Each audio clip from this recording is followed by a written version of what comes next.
আসসালামু আলাইকুম বন্ধুগণ, কেমন আছেন সবাই? আশা করি সবাই ভালো আছেন আল্লাহর রহমতে। আমিও আলহামদুলিল্লাহ আল্লাহর রহমতে ভালো আছি। তো আজকে সূরা আত মুত্তাফিক ইনের পবিত্র আল কোরআন সূরা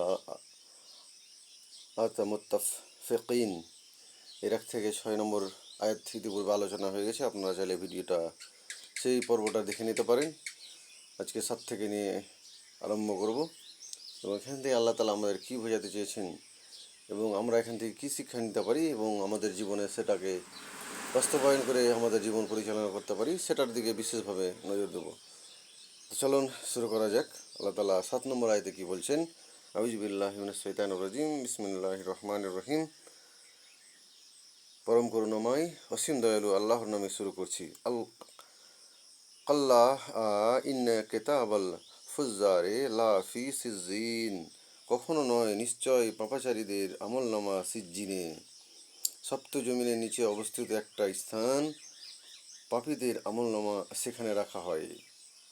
বিভিন্ন হাদিস থেকে বা আরও তাফসিরগণ বা বড় বড় যে হাদিস বিশরদ করে বিবরণকারী আছে, তারা বলেছেন যে আমাদের এই 7টা আসমান এবং এই 7টা জমিন, এ নিয়ে আমাদের বিশ্বব্রহ্মাণ্ড তৈরি আছে। তো সেই 7টার সপ্তম আকাশের নিচে, সপ্তম জমিনের নিচে একটা কী আছে, সিজ্জিন বলে একটা জায়গা আছে।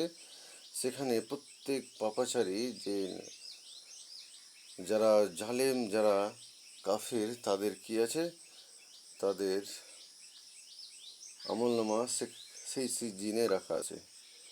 তো সিজ্জিন বলতে তাফসিরে কি বলা হয়েছে, কেউ কেউ বলেন এর উৎপত্তি সিজ্জিন শব্দ থেকে, সজ্জান, যার মানে হলো জেলখানা। উদ্দেশ্য হলো জেলখানার মতো একটা অতি সংকীর্ণ জায়গা। আর কেউ কেউ বলেন এটি ভূগর্ভের সব থেকে নিচের অংশ একটি জায়গার নাম, যেখানে কাফের, অত্যাচারী ও মুশরিকদের আত্মা এবং তাদের আমলনামা জমা ও সংরক্ষিত থাকে। এই জন্য তাকে লিপিবদ্ধ পুস্তক বলে অভিহিত করা হয়েছে।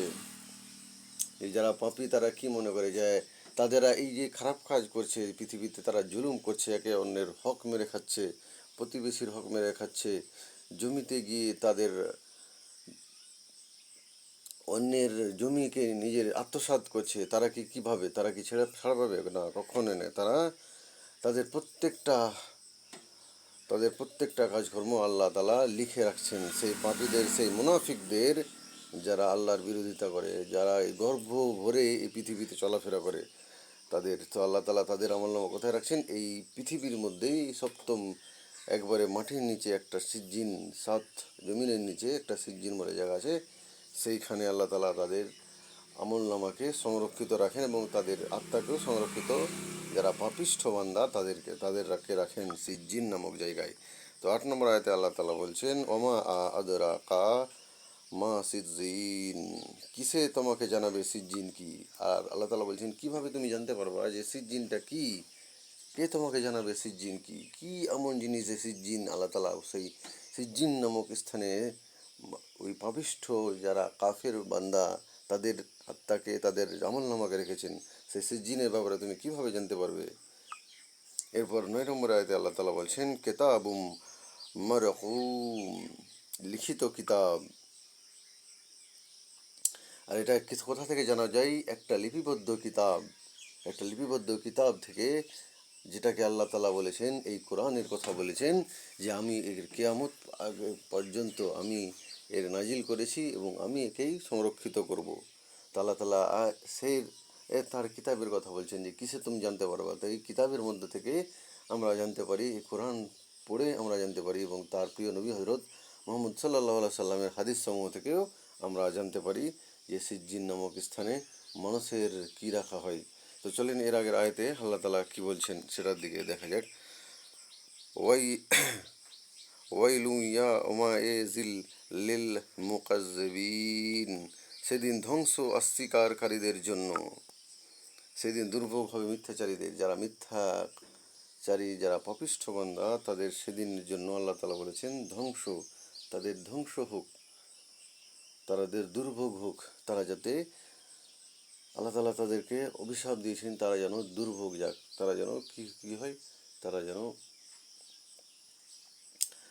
ধ্বংস হয়ে যায়, তারা যেন ফানা হয়ে যাক, শেষ হয়ে যাক, তাদের জন্য এটা বদদুয়া করেছেন যে তারা শেষ হয়ে যাক। ভাবতে পারেন আল্লাহ যদি এই কথা বলে তো আমাদের, যে আমরা যে এই খারাপ কাজগুলো করে থাকি তাহলে আমাদের কি অবস্থা হতে পারে একবার ভেবে দেখেন। যে আল্লাহ তাআলা বলছেন সেই লোকগুলা ধ্বংস হোক যারা পাপিষ্ঠ, যাদের আত্মাকে, যাদের আমল নামাকে সেই সিজ্জিন নামক জায়গায় রাখা হয়েছে, তারা ধ্বংস হয়ে যাক, তারা ফানা হয়ে যাক, শেষ হয়ে যাক। আল্লাহ তাআলা এখানে সেটাই বলতেছেন।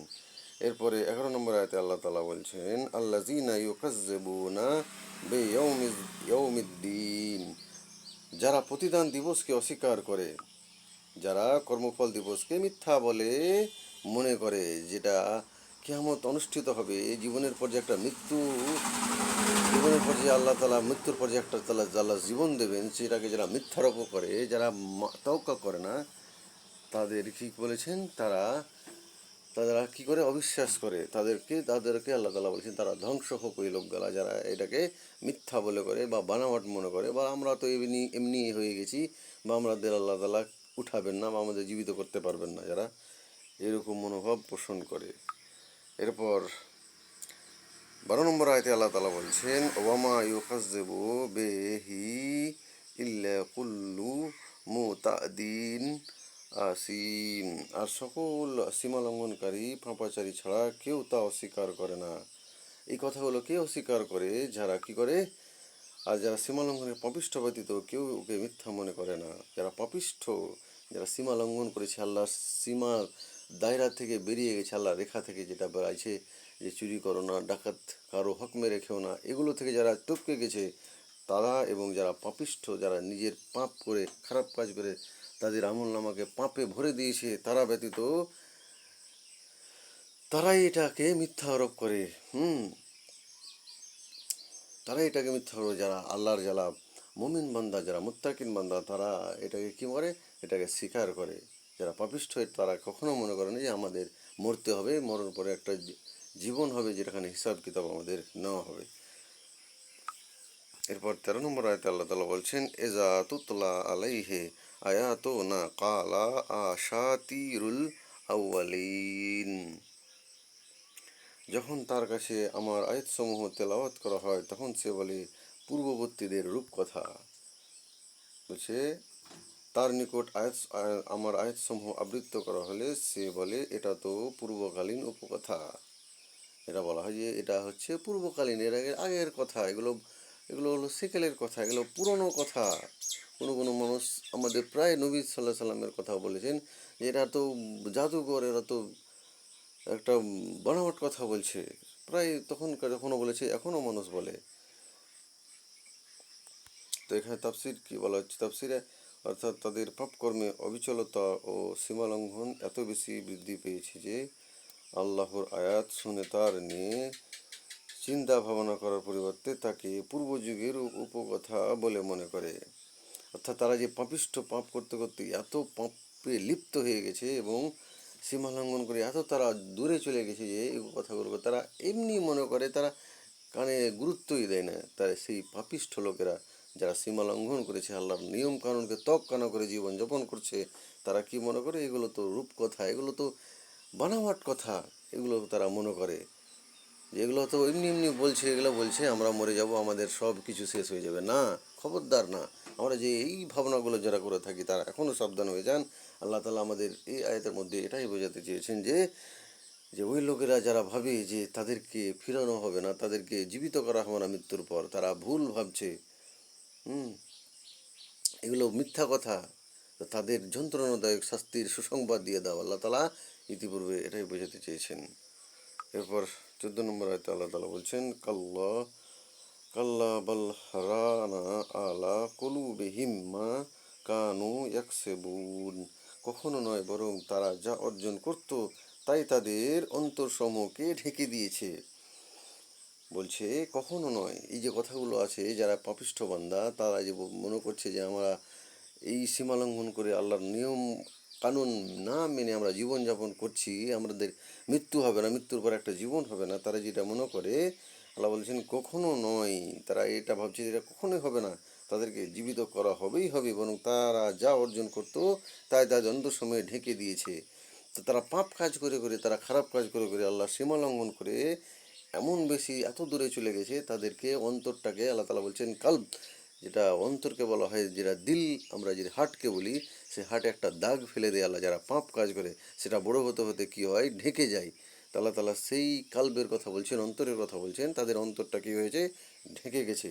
তাফসীর বলেছে এই কোরআন কোনো কেচ্ছা কাহিনী নয়, যেমন কাফেররা বলে থাকে, বরং এটা হলো আল্লাহর বাণী এবং তার প্রত্যাদেশ বা তদীয় রসুল সাল্লাহ সাল্লামের ওপর জিবরিল আলাইহিস সালামের ওপর অবতীর্ণ করা হয়েছে। অর্থাৎ তারা এই কোরআন এবং আল্লাহর ওহী প্রতি ঈমান এই জন্য আনে না যে গুনাহ করার দরুন তাদের অন্তরে পর্দা পড়ে গেছে এবং জং ধরে গেছে। রাইন গুনাহর সেই কালিমাকে বলা হয় যা একাধারে পাপাচরণ করার কারণে অন্তরে ছেয়ে যায়। হাদিস এসেছে বান্দা যখন পাপ করে তখন তার অন্তরে একটা কালো বিন্দু পড়ে যায়, যেখানে আগে বললাম যে তার দিলে, তার হার্টে একটা কালো বিন্দু পড়ে যায়। যদি সে পাপ থেকে তওবা করে তাহলে সেই কালো বিন্দু পরিষ্কার হয়ে যায়, আর তওবার পরিবর্তে যদি পাপের পর পাপ করে যায় তাহলে সেই কালো বিন্দুটি আরও বৃহৎ আকার ধারণ করে। যেভাবে কোনো যদি আমাদের শরীরে কিছু কিছু দাগ হয়ে যায় বা কিছু হয়ে যায়, ফোড়া ফুন্সি হয়ে যায়, যেটা আস্তে আস্তে ধীরে ধীরে বড় হয়, ওরকম একটা ছোটো আল্লাহ তাআলা দাগ ফেলে দেন। যদি আমরা কোনো পাপ কাজ করি তো সেটা কী হয়, ধীরে ধীরে বড় হয়ে যায়, এমন কি তা গোটা অন্তরে ছেয়ে যায়। এটাই হলো সেই রাইন যার কথা আল্লাহ কোরআন মাজিদে এসেছে। তা আমাদের সেদিকে বিশেষভাবে নজর রাখতে হবে, যাতে করে আমরা পাপ কাজ করি সাথে সাথে তওবা করে নিই। যারা পাপিষ্ঠ বান্দা, তারা পাপ কাজ করতে করতে এমন পাপ কাজ এমন পর্যায়ে পৌঁছে যায়, আল্লাহ সীমা লঙ্ঘন করে এমন জায়গায় পৌঁছে যায়, তাদের অন্তরটা কী হয়ে যায়, তাদের হার্টটা কী হয়ে যায়, তাদের দিলটা কী হয়ে যায়, তারা ঢেকে যায়, সেই কালো কালি হয়ে যায়। সেখানে আর নেকির কোনো, আর ভালো কাজের কোনো গুঞ্জাইশ থাকে না। আল্লাহ তাআলা এখানে সেটাই বোঝাতে চেয়েছেন। তারা যারা এটা ভাবছে তারা ভুল। তাদের অন্তরটাকে তারা কি করেছে, খারাপ কাজ দিয়ে, পাপ দিয়ে তারাকে অন্তরটাকে, তার দিলটাকে ঢেকে দিয়েছে। এটা থেকে আমাদের ফিরে আসতে হবে, সেই খারাপ কাজ থেকে, যাতে করে আল্লাহ তাআলা আমাদের দিলে সেই পাপের কালি নামক জিনিসটা না দিয়ে দেয় আমাদের। আল্লাহ তাআলা এখানে সেটাই বোঝাতে চেয়েছেন। এরপরে 15 নম্বর আয়াতে আল্লাহ তাআলা বলছেন কাল্লা ইন্নাহুম আর রাব্বিহিম ইয়াউমা ইযিল লামাহজুবুন। কখনো নয়, নিশ্চয় সেদিন তাদের রব থেকে পর্দার আড়ালে থাকবে। আল্লাহ তাআলা বলছেন কখনো, অবশ্যই তারা সেদিন তাদের প্রতিপালক দর্শন থেকে পর্দাবৃত থাকবে। যে তারা তাদের আল্লাহ তাদেরকে সেই কিয়ামতের দিন সবাইকে সামনে নিয়ে রাখবেন। আল্লাহ তাআলা সমস্ত নিরাপর্দা, তাদের পর্দার আড়াল থেকে আল্লাহ তাআলা তাদের কি করবেন, তাদের দর্শন করতে পারবেন যে আমরা কি করেছি আর আজকে আমাদের কি অবস্থা হবে। তো তাফসীরগণ বলছেন, আর এর বিপরীত ঈমানদারগণ আল্লাহর দর্শন লাভ করবে এবং তারা পর্দার আড়ালে থাকবে। যারা পাপিষ্ঠ বান্দা, আল্লাহ তাদেরকে দেখা দেবেন না, কিন্তু তার ভয়াবহতা সেদিন তারা উপলব্ধি করতে পারবে যে আল্লাহ তাআলার আজকে যে আযাব, যে বিচার ব্যবস্থা করে যে আযাব, যে জাহান্নামী হবে তারা জাহান্নামে যাবে, আর যারা জান্নাতে যাবে তারা কী হবে, আল্লাহকে স্বয়ং আল্লাহ তাদের দিদার করবেন, আল্লাহ তাদেরকে দেখা দেবেন। এখানে আল্লাহ তাআলা সেটাই বোঝাতে চেয়েছেন যে আল্লাহ তাআলাকে দেখার যে নিয়ামত, সেটা জান্নাতের সবচাইতে বড় নিয়ামত। আল্লাহ তাআলা এখানে সেটাই বলেছেন। কিন্তু পাপিষ্ঠ ব্যক্তি, আল্লাহ তাআলা কী করবেন, তাদের কাছে পর্দা, যেভাবে একটা পর্দা রাখা হয় যে তারা দেখতে পাবে না, তো আল্লাহ তাআলা তাদেরকে পর্দার মধ্যেই রাখবেন, তারা আল্লাহকে দেখতে পাবে না সেদিন। 16 নম্বর আয়াতে আল্লাহ তাআলা বলছেন সুম্মা ইন্নাহুম লাশালুল জাহিম। তারপর নিশ্চয়ই তারা প্রজ্বলিত আগুনে প্রবেশ করবে। যারা পাপিষ্ঠ ব্যক্তি, তাদের হিসাব কিতাব হওয়ার পর তাদের যদি আমলনামা বাম হাতে চলে আসে, তারা কি করবে, তাদের আল্লাহ তাআলার ফেরেশতা তাদেরকে টেনে নিয়ে গিয়ে কোথায় ভরবে, সেই জ্বলন্ত আগুনি বা ভয়াবহ জাহান্নামে তাদেরকে ফেলে দেওয়া হবে। এখানে আল্লাহ তাআলা সেটাই বলছে চেয়েছেন, যারা সীমালঙ্ঘনকারী, আল্লাহকে অবিশ্বাসকারী, যারা পাপ কাজ করে, যারা অন্তরটাকে ঢেকে নিয়েছে, তারাই হচ্ছে সেই জাহান্নামের ইন্ধন। আল্লাহ তাআলা এখানে এটাই আমাদের বোঝাতে চেয়েছেন। এরপর 17 নম্বর আয়াতে আল্লাহ তাআলা বলছেন সুম্মা ইয়াকালু হাযাল্লাযী কুনতুম বিহি তুকাজ্জিবুন। তারপর বলা হবে, এটাই তা যা তোমরা অস্বীকার করতে। আল্লাহ তাআলা বলবেন, এটাই তো তোমরা মিথ্যারোপ করেছিলে, এটাই তো তোমরা অস্বীকার করেছিলে, আজকে তোমরা এর শাস্তি ভোগ করো। তো আমাদেরকে বেশি বেশি করে আমল করে আমাদের আমলটাকে আমাদের গুনাহ থেকে ফিরে আসতে হবে, এটাই আল্লাহ তাআলা আমাদের বুঝাতে চেয়েছেন।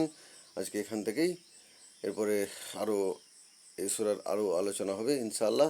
তো ভিডিওটা ভালো লাগলে অবশ্যই অবশ্যই শেয়ার করে বন্ধুদের সাথে শেয়ার করবে এবং চ্যানেলটাকে সাবস্ক্রাইব করে ঘন্টাটাকে দাবিয়ে দেবেন পরবর্তী ভিডিও পাওয়ার জন্য। আসসালামু আলাইকুম রহমতুল্লাহি ওয়া বারাকাতুহু।